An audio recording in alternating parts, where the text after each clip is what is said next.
सिख नौजवान जगतार सिंह जग्गी जोहल की रिहाई ਲਈ यूके के संसद मैंबर ने उठाई आवाज़। सुल्तानपुर लोधी विखे निहंग ਸਿੰਘਾਂ ਦੇ टकराਅ ਕਾਰਨ गरमाई सियासत। वर्चुअल G20 ਸਮਿਟ ਵਿੱਚ ਕੈਨੇਡਾ ਨੇ ਕੌਮਾਂਤਰੀ ਕਾਨੂੰਨਾਂ ਦੇ ਪ੍ਰਬੰਧ ਤੇ ਦਿੱਤਾ ਜ਼ੋਰ। ਸਿੱਖ ਨੌਜਵਾਨ ਜਗਤਾਰ ਸਿੰਘ ਜੱਗੀ ਜੋਹਲ ਦੀ ਰਿਹਾਈ ਲਈ यूके ਦੇ ਸੰਸਦ ਮੈਂਬਰ ਨੇ ਆਵਾਜ਼ ਉਠਾਈ ਹੈ। SNP ਦੇ ਸੰਸਦ ਮੈਂਬਰ ਮਾਰਟਿਨ ਡੋਚਰਟੀ ਹਿਊਜ਼ ਨੇ ਡੇਵਿਡ ਕੈਮਰਨ ਨੂੰ ਟਰਮਟਨ ਦੇ ਰਹਿਣ ਵਾਲੇ ਸਿੱਖ ਨੌਜਵਾਨ ਜਗਤਾਰ ਸਿੰਘ ਜੱਗੀ ਜੋਹਲ ਦੀ ਹਿੰਦੁਸਤਾਨ ਦੀ ਜੇਲ੍ਹ ਤੋਂ ਰਿਹਾਈ ਨੂੰ ਯਕੀਨੀ ਬਣਾਉਣ ਲਈ ਕਿਹਾ ਹੈ। ਹਿਊਜ਼ ਨੇ ਕਾਮਨਸ ਵਿੱਚ ਇੱਕ ਮਤਾ ਵੀ ਪੇਸ਼ ਕੀਤਾ ਹੈ ਜਿਸ ਵਿੱਚ यूके ਸਰਕਾਰ ਨੂੰ ਅਪੀਲ ਕੀਤੀ ਗਈ ਹੈ ਕਿ ਉਹ ਮਨਮਾਨੇ ਢੰਗ ਨਾਲ ਕੀਤੀ ਗਈ ਇਸ ਨਜ਼ਰਬੰਦੀ ਦੇ ਖਤਮ ਹੋਣ ਤੱਕ ਭਾਰਤ ਨਾਲ ਵਪਾਰਕ ਸੌਦੇ ਦੀ ਗੱਲਬਾਤ ਨੂੰ ਰੋਕੇ। ਦੱਸ ਦਈਏ ਕਿ ਜੱਗੀ ਜੋਹਲ ਕਈ ਸਾਲ ਪਹਿਲਾਂ ਵਿਆਹ ਕਰਵਾਉਣ ਲਈ ਪੰਜਾਬ ਆਏ ਸਨ ਤੇ ਉਦੋਂ ਹੀ ਉਹਨਾਂ ਨੂੰ ਬਾਜ਼ਾਰ ਵਿੱਚੋਂ ਗ੍ਰਿਫਤਾਰ ਕਰ ਲਿਆ ਗਿਆ ਤੇ ਉਹ ਹੁਣ ਤੱਕ ਪੰਜਾਬ ਦੀ ਜੇਲ੍ਹ ਵਿੱਚ ਨਜ਼ਰਬੰਦ ਹਨ। ਜੋਹਲ ਦੇ ਪਰਿਵਾਰ ਵੱਲੋਂ ਲਗਾਤਾਰ ਉਹਨਾਂ ਦੀ ਰਿਹਾਈ ਲਈ ਕੋਸ਼ਿਸ਼ਾਂ ਕੀਤੀਆਂ ਜਾ ਰਹੀਆਂ ਹਨ। ਸੁਲਤਾਨਪੁਰ ਲੋਧੀ ਵਿਖੇ ਨਿਹੰਗ ਸਿੰਘਾਂ ਵਿਚਕਾਰ ਹੋਏ ਟਕਰਾਅ ਤੇ ਸਿਆਸਤ ਗਰਮਾਈ ਹੋਈ ਹੈ। ਇਸੇ ਦੌਰਾਨ ਇਸ ਮਾਮਲੇ ਵਿੱਚ ਇੱਕ ਨਵਾਂ ਖੁਲਾਸਾ ਹੋਇਆ ਹੈ। ਨਿਹੰਗ ਸਿੰਘਾਂ ਦਾ ਕਹਿਣਾ ਹੈ ਕਿ ਇਸ ਟਕਰਾਅ ਦੌਰਾਨ ਜੋ ਵੀ ਵਾਪਰਿਆ ਉਸ ਲਈ ਪ੍ਰਸ਼ਾਸਨ ਜ਼ਿੰਮੇਵਾਰ ਹੈ।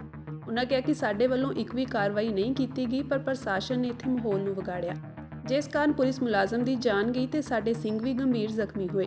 ਉਹਨਾਂ ਕਿਹਾ ਕਿ ਪੁਲਿਸ ਵੱਲੋਂ ਜਬਰੀ ਗੋਲੀਬਾਰੀ ਕਰਕੇ ਅੰਮ੍ਰਿਤ ਵੇਲੇ ਪ੍ਰਕਾਸ਼ ਲਈ ਇਸ਼ਨਾਨ ਕਰਦੇ ਸਿੰਘਾਂ ਨੂੰ ਜ਼ਖਮੀ ਕੀਤਾ ਗਿਆ।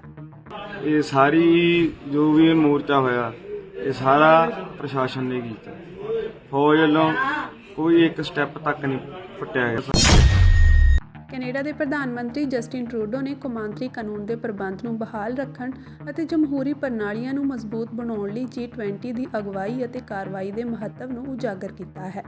ਉਹਨਾਂ ਇਹ ਗੱਲਾਂ ਭਾਰਤ ਵੱਲੋਂ ਵਰਚੁਅਲੀ ਕਰਾਏ ਗਏ G20 ਲੀਡਰ ਸਿਖਰ ਸੰਮੇਲਨ ਦੌਰਾਨ ਆਪਣੇ ਸੰਬੋਧਨ ਵਿੱਚ ਆਖੀਆਂ। ਕੈਨੇਡੀਅਨ ਸਿੱਖ ਆਗੂ ਭਾਈ ਹਰਦੀਪ ਸਿੰਘ ਨਿੱਜਰ ਦੀ ਹੱਤਿਆ ਵਿੱਚ ਭਾਰਤੀ ਏਜੰਟਾਂ ਦੀ ਸੰਭਾਵੀ ਸ਼ਮੂਲੀਅਤ ਦੇ ਟਰੂਡੋ ਵੱਲੋਂ ਦੋਸ਼ ਲਾਏ ਜਾਣ ਮਗਰੋਂ ਕੈਨੇਡਾ ਅਤੇ ਭਾਰਤ ਦੇ ਸਬੰਧਾਂ ਵਿੱਚ ਤਣਾਅ ਪੈਦਾ ਹੋਇਆ। ਇਸੇ ਦਰਮਿਆਨ ਉਹਨਾਂ ਸਿਖਰ ਸੰਮੇਲਨ ਵਿੱਚ ਸ਼ਮੂਲੀਅਤ ਕੀਤੀ। ਕੈਨੇਡਾ ਆਪਣੇ ਦੇਸ਼ ਦੇ ਨਾਗਰਿਕਾਂ ਦੀ ਸੁਰੱਖਿਆ ਤੇ ਉਹਨਾਂ ਦੇ ਅਧਿਕਾਰਾਂ ਦੀ ਰੱਖਿਆ ਕਰਦਾ ਹੈ ਤੇ ਦੇਸ਼ ਦੇ ਨਾਗਰਿਕ ਨੂੰ ਦੂਜੇ ਦੇਸ਼ ਦੇ ਵੱਲੋਂ ਕਤਲ ਕਰਨਾ ਕੋਈ ਵੀ ਦੇਸ਼ ਬਰਦਾਸ਼ਤ ਨਹੀਂ ਕਰਦਾ। ਇਸੇ ਲਈ ਕੈਨੇਡਾ ਨੇ ਆਪਣੀ ਭੂਮਿਕਾ ਸਪਸ਼ਟ ਕੀਤੀ ਤੇ ਭਾਰਤ ਨੂੰ ਸਵਾਲਾਂ ਦੇ ਘੇਰੇ ਵਿੱਚ ਲਿਆਂਦਾ ਤੇ ਕੌਮਾਂਤਰੀ ਕਾਨੂੰਨਾਂ ਦੇ ਪ੍ਰਬੰਧ ਤੇ ਜ਼ੋਰ ਦਿੱਤਾ। ਇਸ ਤੋਂ ਪਹਿਲਾਂ ਟਰੂਡੋ ਨੇ ਸਤੰਬਰ ਵਿੱਚ ਨਵੀਂ ਦਿੱਲੀ ਵਿੱਚ G20 ਸਿਖਰ ਸੰਮੇਲਨ ਵਿੱਚ ਵਿਅਕਤੀਗਤ ਤੌਰ ਤੇ ਹਿੱਸਾ ਲਿਆ ਸੀ। ਟਰੂਡੋ ਦੇ ਦਫ਼ਤਰ ਨੇ ਇੱਕ ਬਿਆਨ ਵਿੱਚ ਕਿਹਾ ਕਿ ਵਰਚੁਅਲ ਸੰਮੇਲਨ G20 ਦੇ ਆਗੂਆਂ ਲਈ ਸਤੰਬਰ ਵਿੱਚ ਨਵੀਂ ਦਿੱਲੀ ਐਲਾਨਨਾਮੇ ਵਿੱਚ ਜ਼ਿਕਰ ਕੀਤੇ ਗਏ ਨਿਸ਼ਾਨਿਆਂ ਤੇ ਅੱਗੇ ਵਧਣ ਦਾ ਮੌਕਾ ਸੀ। ਉਹਨਾਂ ਕਿਹਾ ਕਿ ਪ੍ਰਧਾਨ ਮੰਤਰੀ ਟਰੂਡੋ ਨੇ ਸੰਮੇਲਨ ਵਿੱਚ ਕਾਨੂੰਨ ਅਤੇ ਕੌਮਾਂਤਰੀ ਕਾਨੂੰਨ ਦੇ ਪ੍ਰਬੰਧ ਨੂੰ ਬਣਾਈ ਰੱਖਣ, ਜਮਹੂਰੀ ਪ੍ਰਣਾਲੀਆਂ ਨੂੰ ਮਜ਼ਬੂਤ ਕਰਨ ਅਤੇ ਵਿੱਤੀ ਸੰਸਥਾਨ ਸੁਧਾਰ, ਲਿੰਗ ਬਰਾਬਰੀ ਅਤੇ ਡਿਜੀਟਲ ਟੈਕਨੋਲੋਜੀ ਸਮੇਤ ਆਲਮੀ ਤਰਜੀਹਾਂ ਨੂੰ ਅੱਗੇ ਵਧਾਉਣ ਲਈ ਤਾਲਮੇਲ ਬਣਾ ਕੇ ਅੱਗੇ ਵਧਣ ਤੇ ਜ਼ੋਰ ਦਿੱਤਾ ਹੈ। ਸ਼੍ਰੀ ਗੁਰੂ ਨਾਨਕ ਦੇਵ ਜੀ ਦੇ ਪ੍ਰਕਾਸ਼ ਪੁਰਬ ਮੌਕੇ ਪਾਕਿਸਤਾਨ ਜਾਣ ਵਾਲੇ ਸਿੱਖ ਜਥੇ ਦੇ ਵੱਡੀ ਗਿਣਤੀ ਸ਼ਰਧਾਲੂਆਂ ਨੂੰ ਵੀਜ਼ੇ ਨਾ ਦੇਣ ਤੇ ਸ਼੍ਰੋਮਣੀ ਗੁਰਦੁਆਰਾ ਪ੍ਰਬੰਧਕ ਕਮੇਟੀ ਦੇ ਪ੍ਰਧਾਨ ਐਡਵੋਕੇਟ ਹਰਜਿੰਦਰ ਸਿੰਘ ਧਾਮੀ ਨੇ ਸਖਤ ਇਤਰਾਜ਼ ਪ੍ਰਗਟ ਕੀਤਾ ਹੈ। ਸ਼੍ਰੋਮਣੀ ਕਮੇਟੀ ਵੱਲੋਂ 1684 ਸ਼ਰਧਾਲੂਆਂ ਦੇ ਪਾਸਪੋਰਟ ਦਿੱਲੀ ਸਥਿਤ ਪਾਕਿਸਤਾਨ ਦੂਤਾਵਾਸ ਨੂੰ ਭੇਜੇ ਗਏ ਸਨ ਜਿਨ੍ਹਾਂ ਵਿੱਚੋਂ 788 ਨੂੰ ਵੀਜ਼ਾ ਨਹੀਂ ਦਿੱਤਾ ਗਿਆ।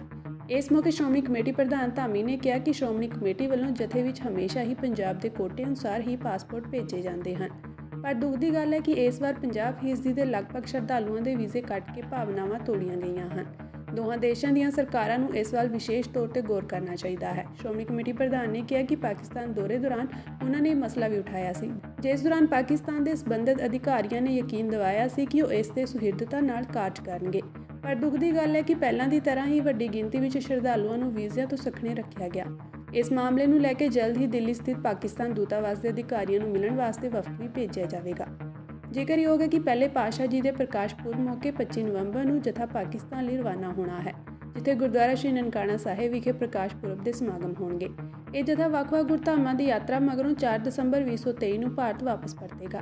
ਇੱਕ ਸਾਡਾ 3000 ਦਾ ਜਥਾ ਹਰ ਸਾਲ ਜਦੋਂ ਸਾਡਾ ਜਥਾ ਜਾਂਦਾ ਉਹਦੇ ਵਿੱਚ 3000 ਦੇ ਜਥੇ ਜਿੱਦਾਂ ਹੁਣ ਗੁਰੂ ਨਾਨਕ ਦੇਵ ਪਾਤਸ਼ਾਹ ਜੀ ਦੇ ਪ੍ਰਕਾਸ਼ ਦਿਹਾੜੇ ਤੇ ਕੁਝ ਜਥੇ ਸਾਡੇ ਛੋਟੇ ਵੀ ਹੁੰਦੇ ਸੀ, ਕੁਝ 3-3000 ਦੇ ਆ।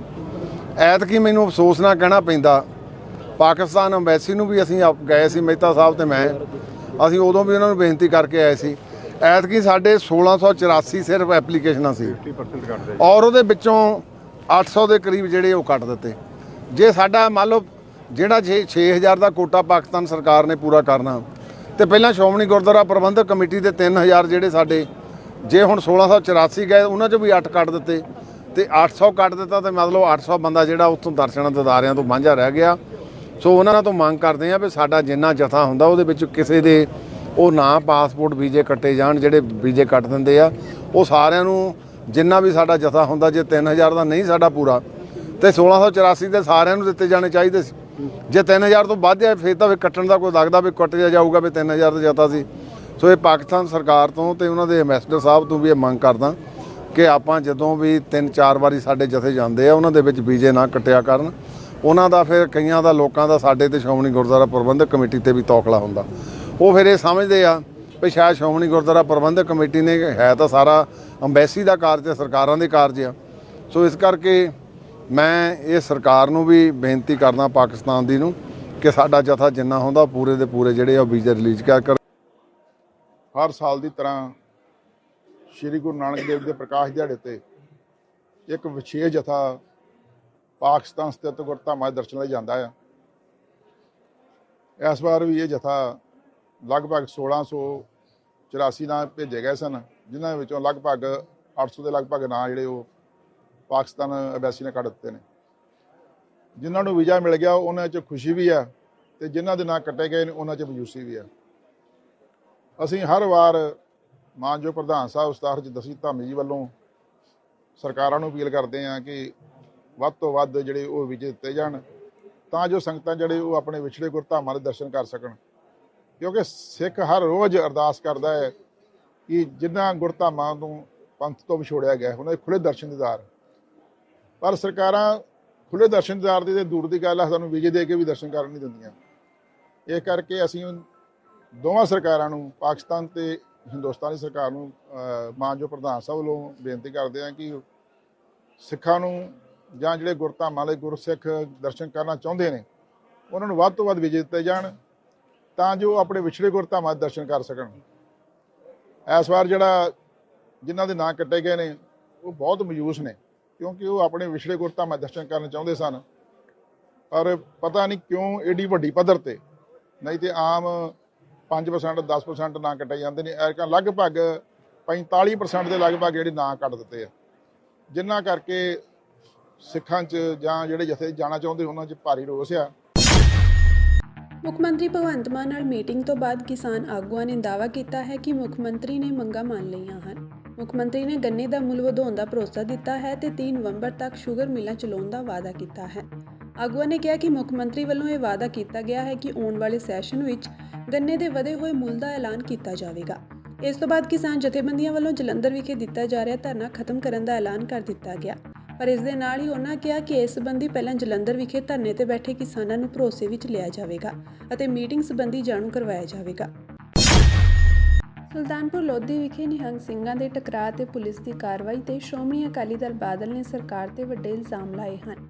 ਅਕਾਲੀ ਆਗੂ ਵਿਕਰਮ ਮਜੀਠੀਆ ਨੇ ਇਸ ਤੇ ਪ੍ਰੈਸ ਕਾਨਫਰੰਸ ਕੀਤੀ ਤੇ ਕਿਹਾ ਕਿ ਮੁੱਖ ਮੰਤਰੀ ਭਗਵੰਤ ਮਾਨ ਦੇ ਹੁਕਮਾਂ ਤੇ ਪੁਲਿਸ ਨੇ ਗੁਰਦੁਆਰਾ ਸ਼੍ਰੀ ਅਕਾਲ ਬੁੰਗਾ ਸੁਲਤਾਨਪੁਰ ਲੋਧੀ ਅੰਦਰ ਬੈਠੇ ਗੁਰਬਾਣੀ ਪੜ੍ਹ ਰਹੇ ਨਿਤਨੇਮ ਕਰ ਰਹੇ ਨਿਹੰਗ ਸਿੰਘਾਂ ਤੇ ਗੋਲੀ ਚਲਾਈ। ਗੋਲੀ ਚਲਾਉਣ ਦੇ ਦਿੱਤੇ ਹੁਕਮਾਂ ਕਾਰਨ ਮੁੱਖ ਮੰਤਰੀ ਭਗਵੰਤ ਮਾਨ ਤੇ ਮੁਕੱਦਮਾ ਦਰਜ ਹੋਣਾ ਚਾਹੀਦਾ ਹੈ। ਉਹਨਾਂ ਕਿਹਾ ਕਿ ਭਗਵੰਤ ਮਾਨ ਇਹ ਵੀ ਦੱਸਣ ਕਿ ਉਹਨਾਂ ਨੇ ਸ਼੍ਰੀ ਗੁਰੂ ਨਾਨਕ ਦੇਵ ਜੀ ਦੇ ਇਤਿਹਾਸਕ ਗੁਰਦੁਆਰਾ ਬੇਰ ਸਾਹਿਬ ਦੇ ਨਾਲ ਲੱਗਦੇ ਗੁਰਦੁਆਰਾ ਸ਼੍ਰੀ ਅਕਾਲ ਬੁੰਗਾ ਤੇ ਅੰਨ੍ਹੇਵਾਹ ਗੋਲੀਆਂ ਚਲਾਉਣ ਦੇ ਹੁਕਮ ਕਿਉਂ ਦਿੱਤੇ। ਜਿੱਥੇ ਸੱਚੇ ਪਾਤਸ਼ਾਹ ਨੇ 14 ਸਾਲ ਦੇ ਲਗਭਗ ਜਪ ਤਪ ਕੀਤਾ ਹੋਵੇ, ਉਸ ਥਾਂ ਤੇ ਭਗਵੰਤ ਮਾਨ ਦੀ ਸਰਕਾਰ ਜੋ ਇੰਦਰਾ ਗਾਂਧੀ ਨੇ ਕੰਮ ਕੀਤਾ ਉਹ ਕੰਮ ਦੁਹਰਾਉਣ ਦਾ ਕੰਮ ਕੀਤਾ ਕਿ ਬੂਟ ਪਾ ਕੇ ਬੇਅਦਬੀ ਕੀਤੀ ਹੈ, ਗੋਲੀਆਂ ਚਲਾਈਆਂ ਨੇ, ਔਰ ਕਿਵੇਂ ਉਸ ਨੂੰ ਕਵਰ ਅਪ ਆਪਰੇਸ਼ਨ ਮੁੜ ਕੇ ਲਾਂਚ ਕੀਤਾ ਹੈ ਕਿ ਸਾਡੇ ਤੇ ਤਾਂ ਫਾਇਰ ਹੋ ਗਏ। ਮੈਂ ਪੁੱਛਣਾ ਚਾਹੁੰਦਾ ਕਿ 4 ਵਜੇ ਸਵੇਰੇ ਜਾਂ 3 ਵਜੇ ਸਵੇਰੇ ਇਹ ਜਾਂ ਕੀ ਉੱਥੇ law and order the problem ਖੜੀ ਹੋ ਗਈ ਸੀ ਕਿ ਤੁਹਾਨੂੰ ਉੱਥੇ ਧਾਵਾ ਬੋਲਣਾ ਪਿਆ। ਕਿਸੇ ਨੇ ਤੁਹਾਨੂੰ ਉੱਥੇ ਕੋਈ ਇਹ ਜਿਹੇ ਹਾਲਾਤ ਨਹੀਂ ਸੀ। ਜੇ 2 ਦਲਾਂ 'ਚ ਦੇਖੋ, ਮੈਂ ਕਿਸੇ ਦਲ ਦੀ ਗੱਲ ਨਹੀਂ ਕਰਦਾ, ਜੇ 2 ਦਲਾਂ 'ਚ ਕੋਈ ਮਸਲਾ ਸੀ ਇਹ ਕਈ ਵਾਰੀ ਪਹਿਲਾਂ ਵੀ ਖੜਾ ਹੁੰਦਾ ਆਇਆ, ਔਰ 2-3 ਦਿਨ ਪਹਿਲਾਂ ਜੋ ਮੈਂ ਜੇ ਇਹਨਾਂ ਦੀ ਪੁਲਿਸ ਦੀ ਵਰਜ਼ਨ ਨਹੀਂ ਸਹੀ ਮੰਨ ਲਾ ਕਿ ਇਹ ਕਹਿੰਦੇ ਜੀ ਇੱਕ ਦਲ ਆ ਕੇ ਉੱਥੇ ਬਹਿ ਗਿਆ ਤੇ ਭਾਈ ਤੁਹਾਡੇ ਕਿਹੜੀ ਢਿੱਡ ਪੀੜ ਹੋ ਰਹੀ ਸੀ ਉੱਥੇ, ਕੀ ਤੁਹਾਨੂੰ ਇਹ ਜਿਹਾ ਹੋ ਗਿਆ ਹੁਣ ਤੁਹਾਨੂੰ ਕਈਆਂ ਨੂੰ ਇਹ ਨਹੀਂ ਸਮਝ ਆਊਗੀ ਕਿ ਪ੍ਰੋਬਲਮ ਕੀ ਸੀ ਪਿੱਛੋਂ। ਪ੍ਰੋਬਲਮ ਮੈਂ ਤੁਹਾਡੇ ਨਾਲ ਸਾਂਝੀ ਕਰ ਦਿੰਦਾ। ਇਹ ਨਹੀਂ ਕਿ ਮੈਂ ਕਿਸੇ ਅੱਜ ਕੋਈ ਇਹ ਗੱਲ ਦੀ ਰੰਗਤ ਦੇ ਦੂਗਾ ਕਿ ਇਹ ਸ਼ਾਇਦ ਫਲਾਣੇ ਦਲ ਦੇ ਖਿਲਾਫ ਹੈ। ਨਹੀਂ ਭਾਈ, ਮੈਨੂੰ ਪ੍ਰੋਬਲਮ ਇਸ ਗੱਲ ਤੋਂ ਹੋਈ ਹੈ ਕਿ ਧੰਨ ਧੰਨ ਗੁਰੂ ਨਾਨਕ ਸਾਹਿਬ ਸੱਚੇ ਪਾਤਸ਼ਾਹ ਦੀ ਪਵਿੱਤਰ ਧਰਤੀ ਹੋਵੇ, ਗੁਰਪੁਰਬ ਦਾ ਐਡਾ ਵੱਡਾ ਸਮਾਗਮ ਦੀ ਤਿਆਰੀ ਚੱਲ ਰਹੀ ਹੋਵੇ, ਸੰਗਤਾਂ ਲੱਖਾਂ ਦੀ ਗਿਣਤੀ 'ਚ ਸਵੇਰੇ ਅੰਮ੍ਰਿਤ ਵੇਲੇ ਉੱਥੇ ਪਹੁੰਚਣਾ ਸ਼ੁਰੂ ਹੋ ਜਾਂਦੀ ਹੈ, ਲੋਕ ਸੇਵਾ ਕਰ ਰਹੀ ਹੈ, ਤੇ ਪੁਲਿਸ ਨੂੰ ਕੀ ਮਜਬੂਰੀ ਸੀ? ਮੈਂ ਤਾਂ ਸਾਰੀ ਕਾਰਵਾਈ ਤੇ ਪਹਿਲਾ ਪਰਚਾ ਹੀ ਸੀਐਮ ਤੇ ਦਰਜ ਹੋਣਾ ਚਾਹੀਦਾ। ਜਿਹੜਾ ਰੀਅਲ ਪਰਪਰਟੇਟਰ ਹੈ ਦਾ ਜਿਹਨੇ ਅਸਲ 'ਚ ਇਹ ਸਾਰੇ ਕੰਮ ਨੂੰ ਅੰਜਾਮ ਦਿੱਤਾ ਉਹ ਤਾਂ ਸੀਐਮ ਸਾਹਿਬ ਨੇ। ਜੇ ਉਹ ਤਾਂ 3 ਦਿਨ ਤੇ ਬੈਠੇ ਸੀ ਤੇ ਮਤਲਬ ਕੱਲ ਕੋਈ ਲਾਅ ਐਂਡ ਆਰਡਰ ਪ੍ਰੋਬਲਮ ਨਹੀਂ ਸੀ, ਪਰਸੋਂ ਉਸ ਤੋਂ ਪਹਿਲਾਂ ਵੀ ਕੋਈ ਨਹੀਂ ਸੀ। ਇਟ ਸ਼ੋਜ਼ ਕਿ ਸਭ ਸ਼ਾਂਤਮਈ ਸੀ। ਕਤਰ ਦੀ ਅਦਾਲਤ ਨੇ 8 ਸਾਬਕਾ ਭਾਰਤੀ ਜਲ ਸੈਨਾ ਦੇ ਕਰਮਚਾਰੀਆਂ ਨੂੰ ਮੌਤ ਦੀ ਸਜ਼ਾ ਸੁਣਾਏ ਜਾਣ ਖਿਲਾਫ ਅਪੀਲ ਦਸਤਾਵੇਜ਼ ਨੂੰ ਸਵੀਕਾਰ ਕਰ ਲਿਆ ਹੈ। ਕਤਰ ਵਿੱਚ 8 ਭਾਰਤੀ ਸਾਬਕਾ ਜਲ ਸੈਨਾ ਕਰਮਚਾਰੀਆਂ ਨੂੰ ਦਿੱਤੀ ਗਈ ਮੌਤ ਦੀ ਸਜ਼ਾ ਖਿਲਾਫ ਭਾਰਤ ਵੱਲੋਂ ਅਪੀਲ ਦਾਇਰ ਕੀਤੀ ਗਈ ਸੀ। ਇਨ੍ਹਾਂ ਭਾਰਤੀਆਂ ਨੂੰ ਜਾਸੂਸੀ ਦੇ ਦੋਸ਼ ਵਿੱਚ ਇਹ ਸਜ਼ਾ ਸੁਣਾਈ ਗਈ ਹੈ। ਪੱਛਮੀ ਬੰਗਾਲ ਦੀ ਮੁੱਖ ਮੰਤਰੀ ਮਮਤਾ ਬੈਨਰਜੀ ਨੇ ਵੀਰਵਾਰ ਨੂੰ ਦਾਅਵਾ ਕੀਤਾ ਕਿ ਜੇਕਰ ਕ੍ਰਿਕਟ ਵਿਸ਼ਵ ਕੱਪ ਦਾ ਫਾਈਨਲ ਮੈਚ ਕੋਲਕਾਤਾ ਜਾਂ ਮੁੰਬਈ ਵਿੱਚ ਖੇਡਿਆ ਜਾਂਦਾ ਤਾਂ ਭਾਰਤ ਦੀ ਜਿੱਤ ਹੁੰਦੀ। ਇੱਥੇ ਨੇਤਾਜੀ ਇੰਡੋਰ ਸਟੇਡੀਅਮ ਵਿੱਚ ਪਾਰਟੀ ਵਰਕਰਾਂ ਨੂੰ ਸੰਬੋਧਨ ਕਰਦਿਆਂ ਉਹਨਾਂ ਦੋਸ਼ ਲਾਇਆ ਕਿ ਦੇਸ਼ ਦੀ ਕ੍ਰਿਕਟ ਟੀਮ ਦਾ ਭਗਵਾਂਕਰਨ ਕਰਨ ਦੀਆਂ ਕੋਸ਼ਿਸ਼ਾਂ ਕੀਤੀਆਂ ਜਾ ਰਹੀਆਂ ਹਨ। ਬੈਨਰਜੀ ਨੇ ਕਿਹਾ ਕਿ ਉਹ ਪੂਰੇ ਦੇਸ਼ ਨੂੰ ਭਗਵੇਂ ਰੰਗ ਵਿੱਚ ਰੰਗਣ ਦੀ ਕੋਸ਼ਿਸ਼ ਕਰ ਰਹੇ ਹਨ। ਸਾਨੂੰ ਆਪਣੇ ਭਾਰਤੀ ਖਿਡਾਰੀਆਂ ਤੇ ਮਾਣ ਹੈ ਅਤੇ ਮੇਰਾ ਮੰਨਣਾ ਹੈ ਕਿ ਜੇਕਰ ਫਾਈਨਲ ਮੈਚ ਕੋਲਕਾਤਾ ਜਾਂ ਵਾਨਖੇੜੇ ਮੁੰਬਈ ਵਿੱਚ ਹੋਇਆ ਹੁੰਦਾ ਤਾਂ ਅਸੀਂ ਕ੍ਰਿਕਟ ਵਿਸ਼ਵ ਕੱਪ ਜਿੱਤ ਸਕਦੇ ਸੀ। ਤ੍ਰਿਣਮੂਲ ਕਾਂਗਰਸ ਮੁਖੀ ਨੇ ਦੋਸ਼ ਲਾਇਆ ਕਿ ਭਾਜਪਾ ਨੇ ਭਗਵਾਂ ਜਰਸੀ ਪਾ ਕੇ ਟੀਮ ਨੂੰ ਭਗਵਾਂ ਕਰਨ ਦੀ ਕੋਸ਼ਿਸ਼ ਕੀਤੀ। ਖਿਡਾਰੀਆਂ ਨੇ ਵਿਰੋਧ ਕੀਤਾ ਅਤੇ ਨਤੀਜੇ ਵਜੋਂ ਉਹਨਾਂ ਨੂੰ ਮੈਚਾਂ ਦੌਰਾਨ ਉਹੀ ਜਰਸੀ ਨਹੀਂ ਪਹਿਨਣੀ ਪਈ। ਭਾਜਪਾ ਦਾ ਵਿਰੋਧ ਕਰਦਿਆਂ ਬੈਨਰਜੀ ਨੇ ਕਿਹਾ ਕਿ ਜਿੱਥੇ ਵੀ ਪਾਪੀ ਲੋਕ ਜਾਂਦੇ ਹਨ ਉਹ ਆਪਣੇ ਪਾਪ ਆਪਣੇ ਨਾਲ ਲੈ ਕੇ ਜਾਂਦੇ ਹਨ। ਉਹਨਾਂ ਨੇ ਕਿਸੇ ਦਾ ਨਾਂ ਲਏ ਬਿਨਾਂ ਕਿਹਾ ਕਿ ਭਾਰਤੀ ਟੀਮ ਇੰਨੀ ਵਧੀਆ ਖੇਡੀ ਕਿ ਉਹਨਾਂ ਨੇ ਵਿਸ਼ਵ ਕੱਪ ਦੇ ਸਾਰੇ ਮੈਚ ਜਿੱਤੇ, ਇੱਕ ਨੂੰ ਛੱਡ ਕੇ ਜਿਸ ਵਿੱਚ ਪਾਪੀਆਂ ਨੇ ਹਿੱਸਾ ਲਿਆ ਸੀ। ਇਸ ਤੋਂ ਪਹਿਲਾਂ ਕਾਂਗਰਸੀ ਆਗੂ ਰਾਹੁਲ ਗਾਂਧੀ ਨੇ ਰਾਜਸਥਾਨ ਵਿੱਚ ਇੱਕ ਚੋਣ ਭਾਸ਼ਣ ਦੌਰਾਨ ਪ੍ਰਧਾਨ ਮੰਤਰੀ ਨਰਿੰਦਰ ਮੋਦੀ ਵਿਰੁੱਧ ਪਨੌਤੀ ਸ਼ਬਦ ਦੀ ਵਰਤੋਂ ਕੀਤੀ ਸੀ ਕਿਉਂਕਿ ਉਹ ਵਿਸ਼ਵ ਕੱਪ ਫਾਈਨਲ ਮੈਚ ਦੇਖਣ ਆਏ ਸਨ। ਭਾਰਤ ਟੂਰਨਾਮੈਂਟ ਵਿੱਚ ਲਗਾਤਾਰ 10 ਜਿੱਤਾਂ ਤੋਂ ਬਾਅਦ ਫਾਈਨਲ ਵਿੱਚ ਆਸਟ੍ਰੇਲੀਆ ਤੋਂ ਹਾਰ ਗਿਆ ਸੀ। ਭਾਜਪਾ ਨੇ ਗਾਂਧੀ ਦੀ ਇਸ ਟਿੱਪਣੀ ਲਈ ਚੋਣ ਕਮਿਸ਼ਨ ਤੋਂ ਉਹਨਾਂ ਵਿਰੁੱਧ ਕਾਰਵਾਈ ਦੀ ਵੀ ਮੰਗ ਕੀਤੀ ਹੈ। ਪੰਜਾਬ ਦੇ ਫਰੀਦਕੋਟ ਤੋਂ ਪ੍ਰਸ਼ਾਸਨ ਦੀ ਇੱਕ ਮਿਹਨਤੀ ਸਿੱਖ ਪਰਿਵਾਰ ਖਿਲਾਫ ਧੱਕੇਸ਼ਾਹੀ ਦੀ ਖਬਰ ਸਾਹਮਣੇ ਆਈ ਹੈ। ਪਰਿਵਾਰ ਦਾ ਕਹਿਣਾ ਹੈ ਕਿ ਉਹ ਫਰੀਦਕੋਟ ਦੀ ਬਾਬਾ ਫਰੀਦ ਕਾਰ ਪਾਰਕਿੰਗ ਵਿੱਚ ਆਪਣੀ ਗੱਡੀ ਵਿੱਚ ਫਾਸਟ ਫੂਡ ਦਾ ਕਾਰੋਬਾਰ ਚਲਾ ਕੇ ਪਰਿਵਾਰ ਦਾ ਗੁਜ਼ਾਰਾ ਚਲਾ ਰਹੇ ਹਨ, ਪਰ ਪ੍ਰਸ਼ਾਸਨ ਵੱਲੋਂ ਉਹਨਾਂ ਨੂੰ ਤੰਗ ਪਰੇਸ਼ਾਨ ਕੀਤਾ ਜਾ ਰਿਹਾ ਹੈ। ਉਹਨਾਂ ਕਿਹਾ ਕਿ ਸਾਡੀ ਫਾਸਟ ਫੂਡ ਵਾਲੀ ਗੱਡੀ ਨੂੰ ਕਿਸੇ ਵੈਨ ਦੀ ਚਾਬੀ ਲਗਾ ਕੇ ਉਸ ਨੂੰ ਕਿਸੇ ਅਣਦੱਸੀ ਜਗ੍ਹਾ ਤੇ ਖੜੇ ਕਰ ਦਿੱਤਾ ਗਿਆ। ਪਹਿਲਾਂ ਵੀ ਪ੍ਰਸ਼ਾਸਨ ਸਾਡੇ ਨਾਲ ਮਾੜਾ ਵਰਤੀਰਾ ਕਰਦਾ ਆਇਆ ਹੈ। ਅਸੀਂ ਮਿਹਨਤ ਕਰਕੇ ਇਸੇ ਕੰਮ ਤੋਂ 4 ਪਰਿਵਾਰ ਚਲਾ ਰਹੇ ਹਾਂ ਤੇ ਪ੍ਰਸ਼ਾਸਨ ਸਾਡੀ ਰੋਜ਼ੀ ਰੋਟੀ ਖੋ ਰਿਹਾ ਹੈ। ਉਹਨਾਂ ਪ੍ਰਸ਼ਾਸਨ ਨੂੰ ਪੱਤਰ ਲਿਖ ਰੋਸ ਜ਼ਾਹਰ ਕਰਦਿਆਂ ਕਿਹਾ ਕਿ ਜੇਕਰ ਸਾਡੀ ਕੋਈ ਗਲਤੀ ਹੈ ਤਾਂ ਸਾਨੂੰ ਦੱਸੋ। ਜਿਹੜੇ ਮੁਲਾਜ਼ਮਾਂ ਨੇ ਬਿਨਾਂ ਦੱਸੇ ਸਾਡੀ ਗੱਡੀ ਨੂੰ ਹੋਰ ਜਗ੍ਹਾ ਪਹੁੰਚਾਇਆ ਕਿ ਉਹਨਾਂ ਨੇ ਗੈਰ ਕਾਨੂੰਨੀ ਕੰਮ ਨਹੀਂ ਕੀਤਾ। ਉਹਨਾਂ ਕਿਹਾ ਕਿ ਜਾਂ ਤਾਂ ਸਰਕਾਰ ਸਾਨੂੰ ਰੋਜ਼ਗਾਰ ਦੇਵੇ ਜਾਂ ਮੁਲਾਜ਼ਮਾਂ ਖਿਲਾਫ ਕਾਰਵਾਈ ਕਰੇ। ਉਹਨਾਂ ਸਿੱਖ ਜਥੇਬੰਦੀਆਂ ਨੂੰ ਸਾਥ ਦੇਣ ਦੀ ਵੀ ਅਪੀਲ ਕੀਤੀ ਹੈ। ਅਸੀਂ ਸੜਕਾਂ ਤੇ ਬੈਠੇ ਦਿਨ ਰਾਤ ਦੇ 4 ਘਰ ਇੱਥੋਂ ਪਾਲਦੇ ਹਾਂ। ਅਸੀਂ ਪਾਸੋਂ ਆ ਕੇ ਵੀਰ ਅੰਕਿਤ ਸਿੰਘ ਹੋਣੀ ਬਠਿੰਡੇ ਦਾ ਕੰਮ ਸਿੱਖਦੇ ਆ। ਜਿਹੜੇ 3-4 ਘਰ ਇੱਥੇ ਕਮਾਈ ਕਰਕੇ ਜਿਹੜੇ ਅਸੀਂ ਬੰਦ ਕੇ ਘਰ ਚਲਾਉਣੇ ਪਏ ਆ। ਸਰਕਾਰ ਨੂੰ ਤੇ ਪਤਾ ਨਹੀਂ ਪ੍ਰਸ਼ਾਸਨ ਨੂੰ ਸਾਡੇ ਤੋਂ ਨਿੱਜੀ ਕੋਈ ਜੈਲਸੀ ਆ, ਤੰਗੀ ਆ। ਜਿੱਥੇ ਇਹ ਗੱਲ ਦਾ ਮਾਹੌਲ ਬਣਿਆ ਹੈ ਵੀ ਨੋ ਪਾਰਕਿੰਗ, ਇੱਥੇ ਸਪੈਸ਼ਲ ਆ ਬੋਰਡ ਕਿਸੇ ਪ੍ਰਾਈਵੇਟ ਬੰਦੇ ਦਾ ਨਹੀਂ ਲਾਇਆ ਹੋਇਆ। ਇੱਥੇ ਲਿਖਿਆ ਵੀ ਇੱਥੇ ਵਹੀਕਲ ਖੜੇ ਕਰਨਾ ਸਖਤ ਮਨਾ ਹੈ। ਇੱਥੇ ਸਾਰੀ ਦੀ ਸਾਰੀ ਪਾਰਕਿੰਗ ਬਣੀ ਹੋਈ ਆ ਤੇ ਇੰਨੀਆਂ ਜਿਹੜੀਆਂ ਲੱਗਦੀਆਂ ਹਰ ਰੋਜ਼ ਜਿਹੜੀਆਂ ਲੱਗਦੀਆਂ, ਪਰ ਸਾਡੀ ਖੜੀ ਪੀਜ਼ਾ ਵੈਨ ਇੱਕ ਗੱਡੀ ਦੀ ਥਾਂ ਤੇ ਮੈਨੂੰ ਇਹ ਗੱਲ ਹੁਣ ਅਸੀਂ ਪਿੱਛੇ ਉਹ ਦਿਖਾਉਣੇ ਵੀ ਆ ਸਕਾਰਪੀਓ ਖੜੀ ਆ। ਇੱਕ ਛੋਟਾ ਹਾਥੀ ਸਕਾਰਪੀਓ ਤੋਂ ਵੱਡਾ ਤਾਂ ਨਹੀਂ ਹੋਊਗਾ। ਛੋਟੇ ਹਾਥੀ ਦੇ ਵਿੱਚ ਅਸੀਂ ਕੰਮ ਕਰਦੇ ਆ। ਵੈਨ ਲੱਗੀ ਆ, ਪ੍ਰਸ਼ਾਸਨ ਆਉਂਦਾ ਟੋ ਕਰਕੇ ਲੈ ਜਾਂਦਾ, ਉਲਟਾ ਚਾਲਾਨ ਕਰ 10,000 ਰੁਪਏ ਦਾ। 4 ਘਰ ਕਮਾਈ ਕਰਦੇ, ਸਰਕਾਰ ਨੂੰ ਤੰਗੀ ਲੱਗਦੀ ਹੈ, ਪ੍ਰਸ਼ਾਸਨ ਨੂੰ ਕਿਹੜੀ ਬੇਇੱਜ਼ਤੀ ਤੰਗੀ ਛੱਡ ਦੂਗੀ। ਇਹ ਗੱਲ ਦੱਸਣ ਇੱਥੇ ਇੱਕ ਗੱਡੀ ਖੜ ਗਈ, ਉੱਥੇ ਦੂਜੀ ਗੱਡੀ ਦੀ ਥਾਂ ਤੇ ਗੱਡੀ ਖੜਨੀ ਆ। ਸਾਡੇ ਨਾਲ ਤੰਗੀ ਹੋ ਗਈ ਜੀ, ਪਾਰਕਿੰਗ ਦੀ ਪ੍ਰੋਬਲਮ ਆਉਂਦੀ ਆ। ਇਹ ਸਰਕਾਰ ਤੇ ਪ੍ਰਸ਼ਾਸਨ ਰਲ ਮਿਲ ਕੇ ਜਵਾਬ ਦੇਣੇ ਗੱਲ ਦਾ ਕੀ ਆ। ਅਸੀਂ ਇੱਥੇ ਇਹ ਸਾਡੇ ਜਿਹੜੇ 3-4 ਪਰਿਵਾਰ ਇੱਥੇ ਬਹਿਣਗੇ, ਜਿਹੜੀ ਗੱਲ ਸਰਕਾਰ ਨੂੰ ਇੱਥੇ ਕਰਨੀ ਪੈਣੀ ਹੁਣ।